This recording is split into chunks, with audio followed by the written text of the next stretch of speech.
king was throwing a party, but heaven was about to crash it. Belshazzar, ruler of Babylon, filled his palace with music, wine, and pride.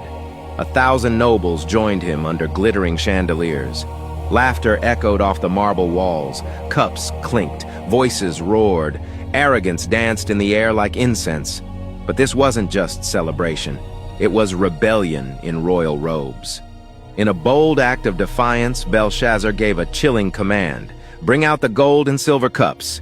These weren't ordinary vessels, they were sacred, taken from the very temple of the Lord in Jerusalem by his father, King Nebuchadnezzar. Holy instruments, once set apart for the worship of Yahweh, now reduced to partyware.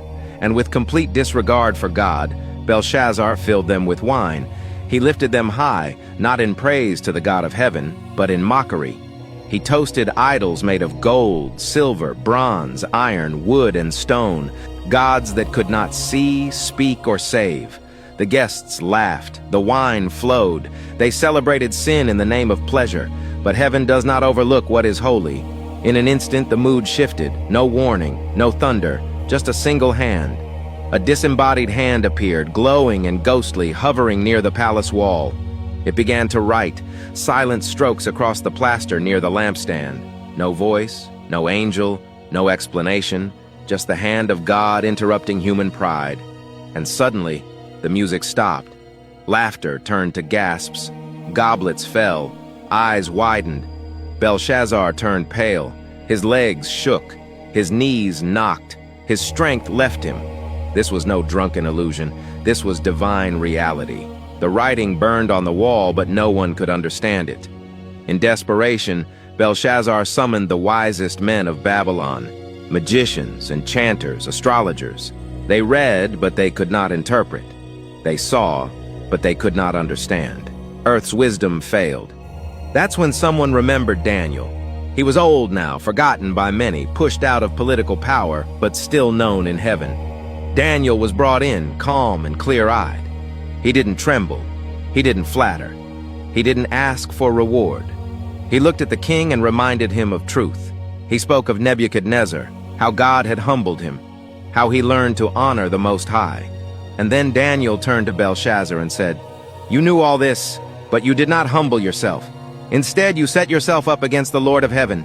Then Daniel read the writing, Mene, Mene, Tekel, Upharsin, and he gave the chilling interpretation. God has numbered the days of your reign and brought it to an end. You have been weighed on the scales and found wanting. Your kingdom will be divided and given to the Medes and Persians.